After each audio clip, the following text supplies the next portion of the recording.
Constantino Morella, and you're watching Viper Island Cobra!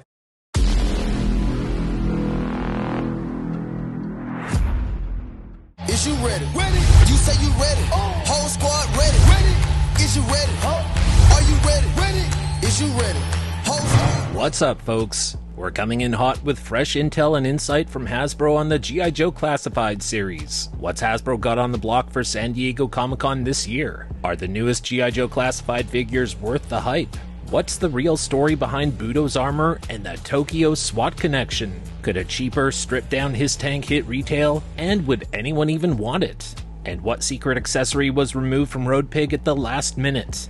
We've got answers on all of that and a lot more. Watch until the end. You'll want to hear all the updates and insight from the G.I.JOE Classified team. And remember, when it comes to G.I. Joe insight, clarity, and consistent quality, there's no substitute for the real thing. We bring you news and entertainment without any corporate bootlicking, softball treatment, or selling out. Before we get started, if you're not yet subscribed to Viper Island, now is the perfect time to join the largest G.I. Joe audience on the planet. Subscribe today so you don't miss an episode or any of our insight, research, and opinions. First up, San Diego Comic-Con runs from July 24th to the 27th, and Hasbro's got a full G.I. Joe Classified rollout planned. That is, unless they ghost fans again like they did in June. Here's what to expect: a live Hasbro panel and possible live stream, new figure reveals and digital renders, the Haslab Snowcat on display at the Hasbro booth, a Transformers and G.I. Joe crossover item of an Optimus Prime Mobat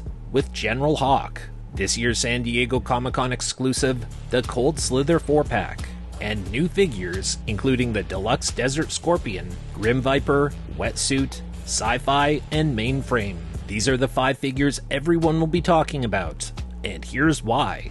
Mainframe comes suited up in a tactical gray uniform with a streamlined, field-ready appearance. It's a modernized spin on his classic 1986 look and packed with purpose. The figure features tech-integrated armor elements, black gloves, and his signature communications gear built right into the sculpt. There's a shoulder-mounted device, possibly a field computer or comms interface, and all of this adds a cutting edge to this updated design. There are 2 alternate heads included, a clean-shaven Serious Expression head sculpt, and a headset-equipped head with a gray and red tech cap. And this one is emblazoned with a Joe logo, a perfect homage to his original file card role as the team's computer whiz. There's also his signature black tactical helmet with the G.I. Joe Eagle insignia completing the set. Then let's break down the accessories. Mainframe is stacked with gear that sells his role.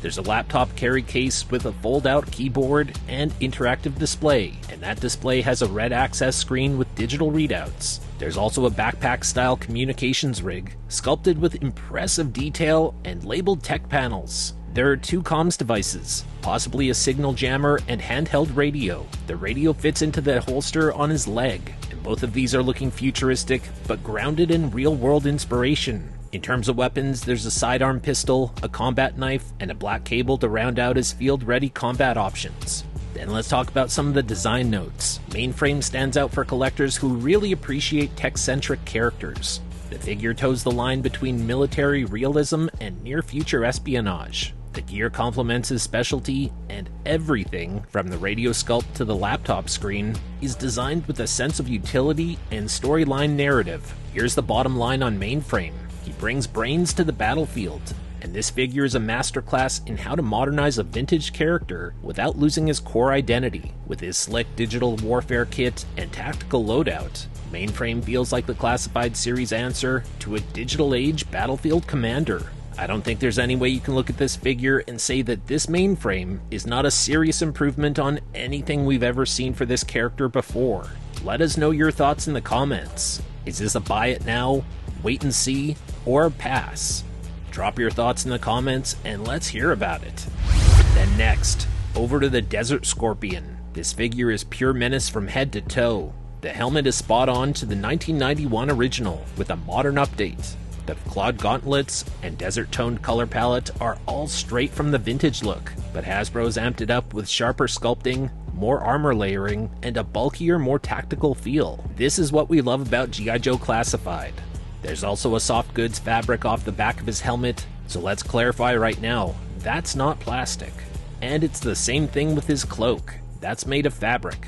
and zooming in, you can see the fabric. As for accessories, you can't miss it, there's a giant scorpion companion.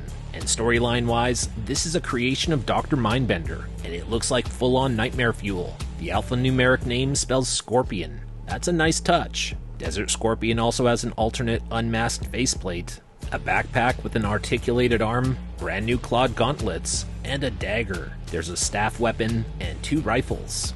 And like I mentioned, there's a tattered desert cloak for full nomadic warrior vibes. Desert Scorpion is one of the most faithful yet updated designs that we've seen so far. It nails the essence of the original Desert Scorpion while making the character feel like a real threat in the modern classified universe.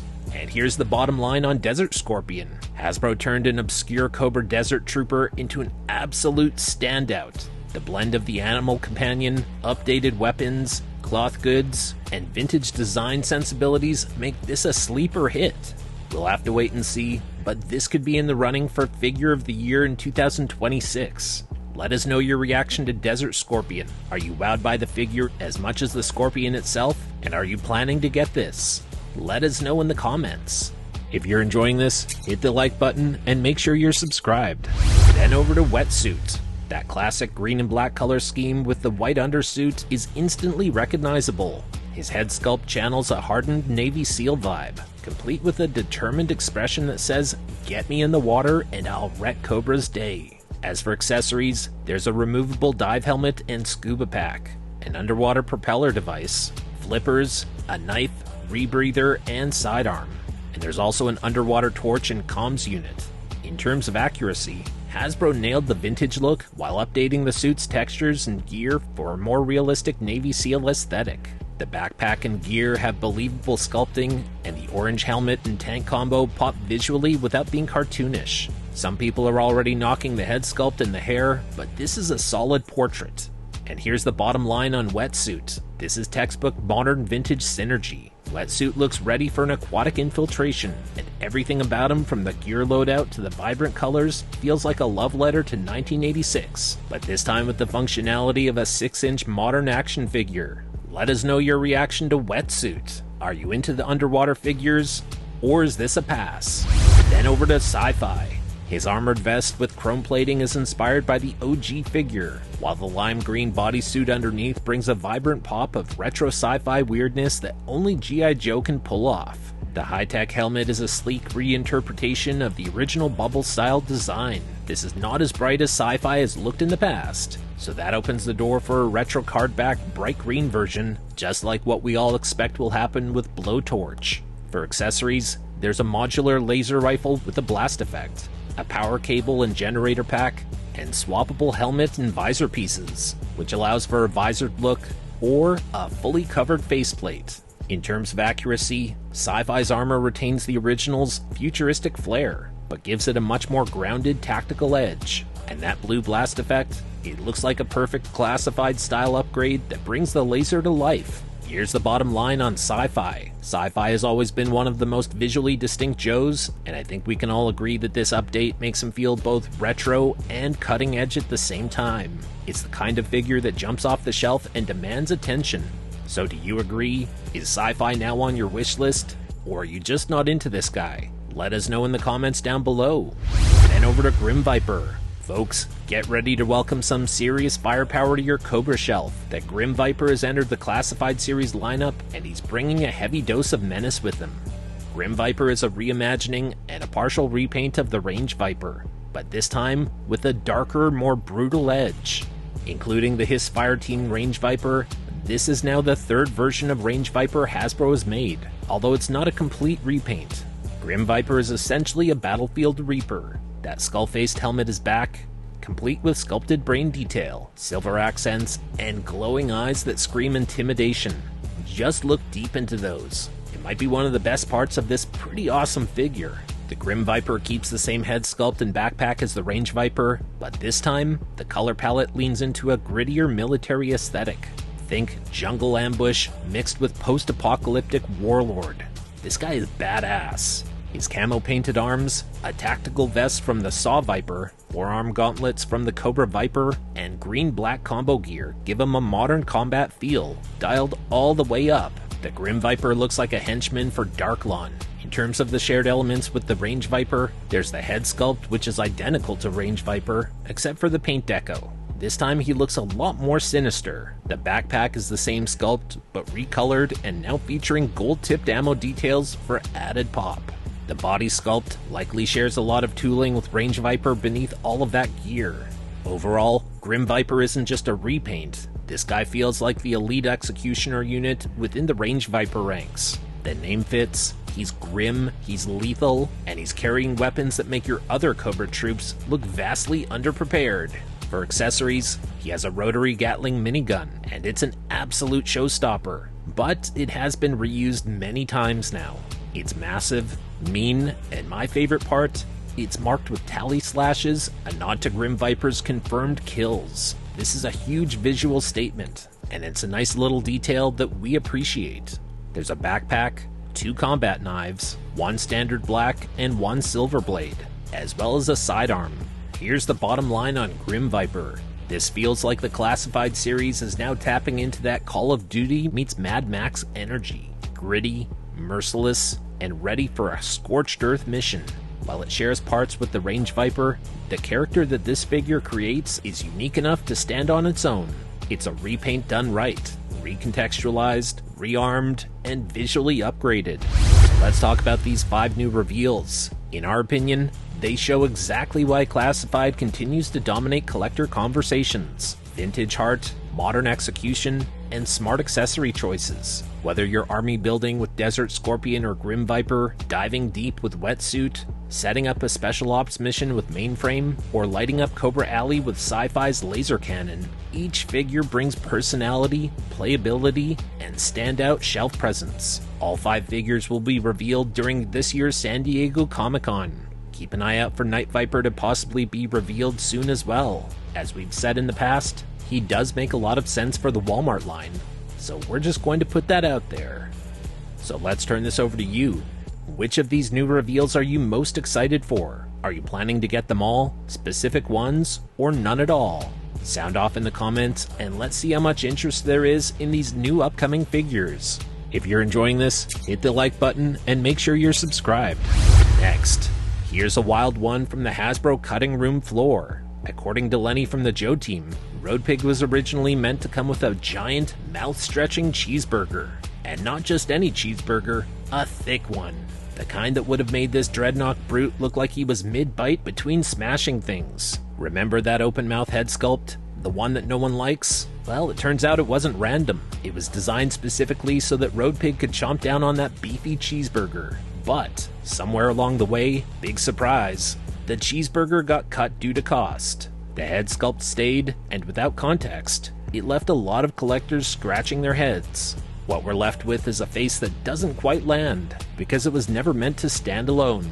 It was built to sell the moment, not be the moment. Without the cheeseburger, the portrait looks off, and fans have been very vocal about it. So how do you feel about this new insight? If there was a cheeseburger included in this to make that open mouth head sculpt make a little more sense, would that change your opinion of this figure?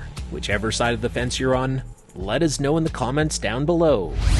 Next, over to Dial Tone. As for why Dial Tone has been so delayed compared to the rest of his wave already being released, Tony from the Joe team said there were production issues, and Dial Tone ended up pushed later in the production as a result of this. So, if you're wondering why your Dial Tone order is still delayed, that's the reason. Hasbro just didn't bother telling anyone and chose to say nothing until now and leave fans in the dark instead. Next, over to playsets. According to Lenny, don't hold your breath for a future release of the Bivwak Battle Station, at least not anytime soon. Right now, it's staying locked behind the Haslab curtain with no other release plans on the table for other iterations. So if the Bivwak tier of the Haslab Snowcat does not fund, history would indicate that that means the wait will be even longer. That said, there's still hope. Lenny and Tony hinted that a future version with a fresh new color scheme is not out of the question. But let's all keep in mind that right now they're trying to sell the Haslab Snowcat, so they're going to say whatever they have to try and increase the number of bidders on the Snowcat, and dancing around the topic by acting like, oh, we don't know if the Bivwak will ever be released again, so you better back the Snowcat if you want one. We're not totally buying that. Let us know your thoughts. The Hasbro team has already made mention during a fan stream of other future colors for the Bivwak. So which story do you believe? That there might be new versions on the way, or that this is always going to be tied to the Snowcat? And does this insight from Hasbro change your mind on backing the Snowcat? Or do you really not care that much about the Bivwak?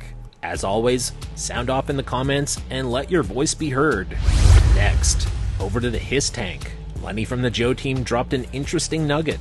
Haslab retools and reuses are on the table for the future. That means the door is not closed on new versions of the Hiss Tank or even select figures from past Haslabs, like Wild Bill for example. Wild Bill does not need the Dragonfly to be a fan favorite.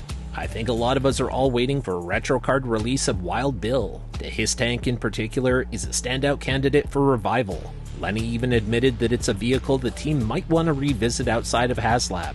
But here's the catch. He claimed it's too big for store shelves. But that's an old school talking point. Most of today's modern age collectors shop online. If Hasbro builds it, fans will buy it. Period. So the talk of it not being a good fit for retail and being too big for store shelves, it just doesn't resonate. But time after time, that seems to be the point that Hasbro leans back on. It's too big for retail, could never be in a store. Well, who said it has to be? Everything these days is sold online. Hasbro likes to make a big deal out of how many sales they get from the Haslab projects each year, and that's strictly online. So it seems that Hasbro really doesn't have a good excuse to not re-release some of these things. As for what a scaled-down retail Hiss Tank might look like, according to Lenny, no working treads, no LED lights, no intricate interior details, no seatbelts, no troop storage, and of course, no bonus figures. Just the outer shell, essentially a display piece with minimal function. And that, he explained, is exactly why the original had to be a Haslab. Without all the bells and whistles, it's not much of a toy. It's just plastic, shaped like nostalgia. Still, with Hasbro eyeing retools, don't count out the Hiss Tank just yet. A new Arctic version could roll in when you least expect it. Next, over to Budo. According to Lenny, Budo was designed with a unique blend of old-school samurai spirit and contemporary Japanese SWAT influence. The result? A striking fusion of ancient and modern combat styles. The standout here is Budo's modular armor. They took influences from Japanese SWAT and infused it into Budo's gear. As for that traditional samurai plating, it's meant to feel like it was passed down through generations. But layered over that is plussed up military gear, giving Budo a fresh tactical look.